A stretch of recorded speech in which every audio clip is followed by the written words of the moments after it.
செல்லக்குட்டி நீ போய் விளையாடு.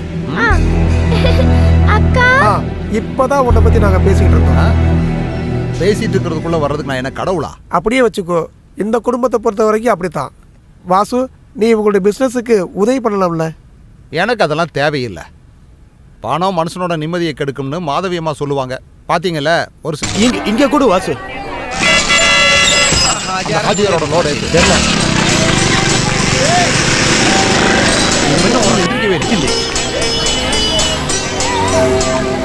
டே, அந்த செட்டியாரோட லோடெல்லாம் இறக்கியாச்சா?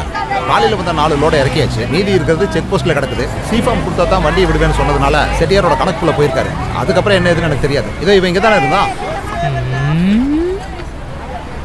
யார் இவனா? அதனால தானே உங்ககிட்ட கேட்டது. அது எப்படி உனக்கு தெரியும்?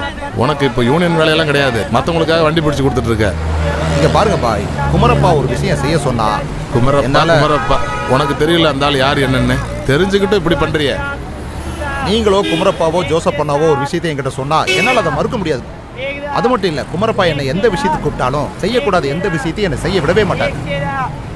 அப்புறம் நம்ம டிரைவர் ராகவண்ணாவை மாத்தனோட ஆட்கள் பிடிச்சி வச்சிருக்காங்கன்னு சொல்லும் போது, வாசு, குமரப்பா பண்ற ஒவ்வொரு வேலையிலையும் உனக்கு தெரியாம பல பின்கதைகள் இருக்கு. சரியும் தப்பும் வெளிப்படையா பாக்குறப்போ நமக்கு ஒண்ணுமே தெரியாது. இங்க பாருங்க பாய், வேணாம், உன் மனசை மாத்த என்னால முடியாது. ஒரு அனுபவம் வரும்போது எல்லாம் தெரிஞ்சுக்கும். இன்னைக்கு சாயந்தரம் ஒரு யூனியன் மீட்டிங் வச்சிருக்கு. காமன் மீட்டிங்ன்றதுனால ராஜசேகரன் நம்பியும் வருவாரு. அப்ப முட்டத்தர சுதாகர் இங்க பாரு வாசு, சண்டை போடுறதுக்காக நீ வரவே வேண்டாம். இங்க பாருங்க, எங்கிட்ட கோவப்பட்டு எந்த பிரயோஜனம் கிடையாது. அங்க போய் பேசுங்க. தொழிலாளிகளை பத்தி பேச வந்துட்டு ஊர் சைசம் பேசுறதெல்லாம் அவனுங்க தான் தெரிஞ்சுக்கங்க. நீ இங்க வா,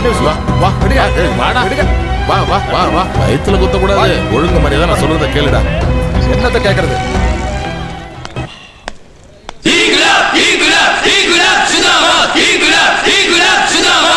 நாம இப்படி ஒருத்தருக்கு ஒருத்தர் சண்டை போடுறதுனால எதுவும் ஆக போறது இல்லை. கொடியோட நேரத்தை பார்த்துட்டு இருக்கிறதுல எந்த பிரயோஜனம் இல்ல. நாம தொழிலாளிகள்லாம் ஒற்றுமையா இருந்தா மட்டும்தான் உரிமைகளை கேட்டு வாங்க முடியும். உரிமைகளை கேட்டு வாங்குறது மட்டும் கிடையாது ராஜசேகர், இவங்களுடைய கொள்கை. வெறும் கொள்கையை வச்சுட்டு இந்த காலத்துல யாராவது பொழப்பு நடத்த முடியுமா என்ன? இத பாருங்க, ராஜசேகரன் சார் தொழிலாளிகளுக்கு எதிராக பேசக்கூடாது.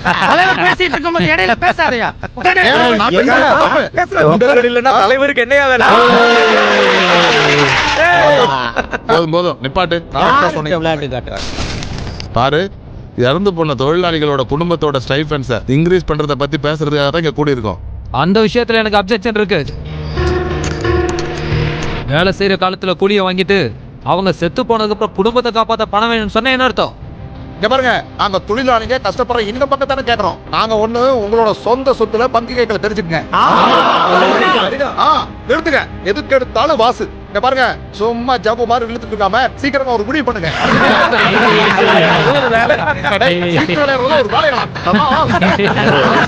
கொஞ்சம் நிப்பாட்டு.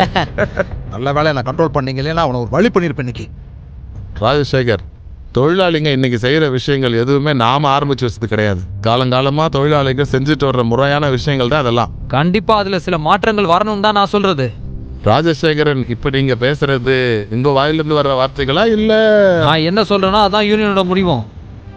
உங்களுடைய பேச்ச உங்க யூனியன் நாட்டில் வேணா கேட்பாங்க, ஆனா நாங்க அப்படி கிடையாது. என் கட்சி தலைமை என்ன முடிவு எடுக்குதோ அதான் என் முடிவு. தொழிலாளிகளோட உரிமை கொண்டாடின காலம் எல்லாம் முடிஞ்சு போச்சு. இது ஃபியூடல் ரெவல்யூஷன் காலம் தான். கொஞ்சம் நம்ம அட்ஜஸ்ட் பண்ணி போடலாம். கட்சி இருக்காது, கொடி இருக்காது, தொண்டர்கள் இருக்க மாட்டாங்க.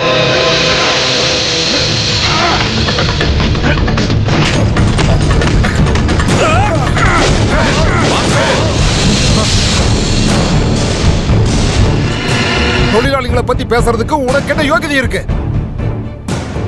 இந்த கையை நீ பார்த்திருக்கியா ராஜசேகரா? செய்யற வேலைக்கு கூலி என்னங்கிறது எங்க உள்ளங்கையை பார்த்தாலே தெரியும் ராஜசேகரா. நாங்க தொழிலாளி வர்க்கம். இங்க பாரு, உன்ன மாதிரி முதலாளிகளுக்கு ஜால்ரா அடிச்சவனுங்களை எல்லாம் அடிச்சு போட்டுட்டு செங்குடி பறக்க விட்ட பரம்பரையை சேர்ந்தவங்க நாங்க. உழைச்சு காப்பேர்னு இந்த கையால உன் அடி வயித்துல ஒரு குத்துறேன்னு வச்சுக்க. வாசு,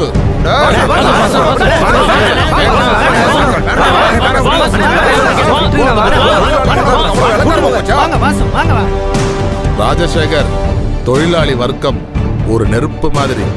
எதை கொண்டு மறைச்சாலும் அது எரிஞ்சுக்கிட்டே இருக்கும்.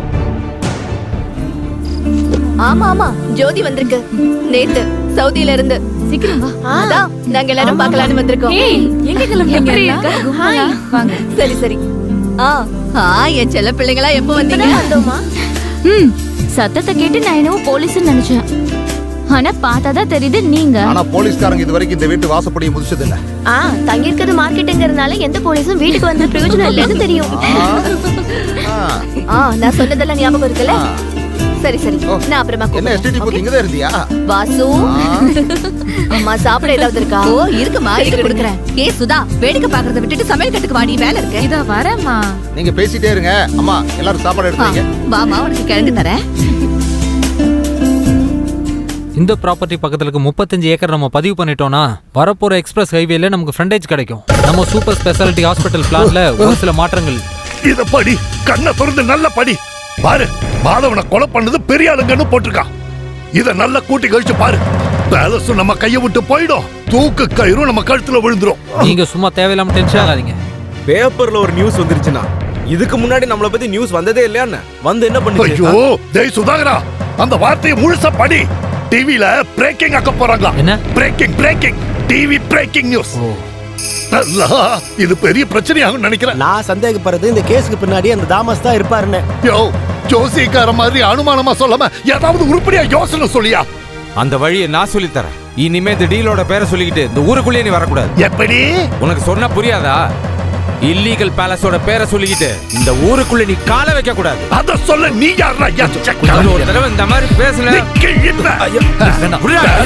நான் 1 கோடி ரூபாய் செலவு பண்ணிருந்தா அந்த வட்டி முதல்ல மேல சேர்த்து வசூல் பண்ணுவேன். அதுக்காக எவ்வளவு உசன வேணாலும் நான் எடுப்பேன். பெருசா புடிக்க மாதிரி பேசிக்கிட்டு இருக்கா. ஒழியா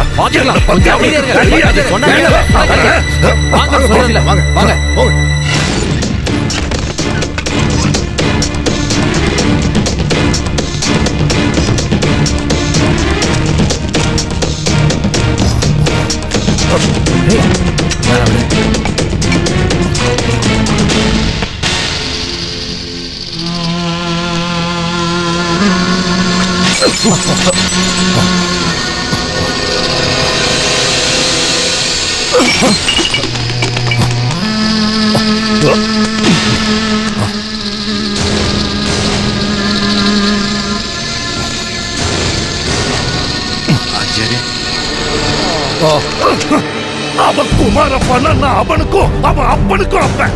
அவன் ஊர்ல வேணா அவன் பெரிய இவனா இருக்கலாம், ஆனா 8 ஊருக்கும் நான் தாண்டா பெரிய தலைக்கட்டு. பாய் ப்ளீஸ், நான் சொல்றத கேளுங்க. வேண்டாம், நீ ஒண்ணும் திறக்க வேண்டாம். இனிமே நான் தான் சொல்லுவேன், நீங்க கேட்கணும்.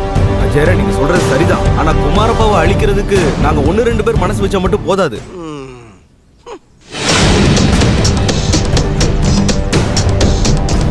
குமாரப்பா கிட்ட வெறும் பணம் மட்டும் கிடையாது, அண்ணா அண்ணான்னு சொல்லி தலை வணங்கி நிக்கிற ஒரு பெரிய படையே இருக்கு அவர்கிட்ட. ஐயோ, ஆரம்பிச்சிட்டாங்களே. காஜியாரே ப்ளீஸ், இவர் சொல்றதுலயே அர்த்தம் இருக்கு. அச்சா, எதுக்கும் உதவாத சில தண்ட கருமாந்திரங்க. ஐயோ, நான் சொல்றது முதல்ல கேளுங்க. பேலஸோட விஷயத்துல எதிரில நிக்கிறது ஜோசப் தாமஸ் தான். அதனாலேயே அந்த ஆளுக்கு எதிரான எந்த விஷயத்துக்கும் குமாரப்பா வரமாட்டாரு. அப்படின்னா இது வரைக்கும் நான் செலவு பண்ண கோடிக்கணக்கான ரூபாயை மறக்கணும்.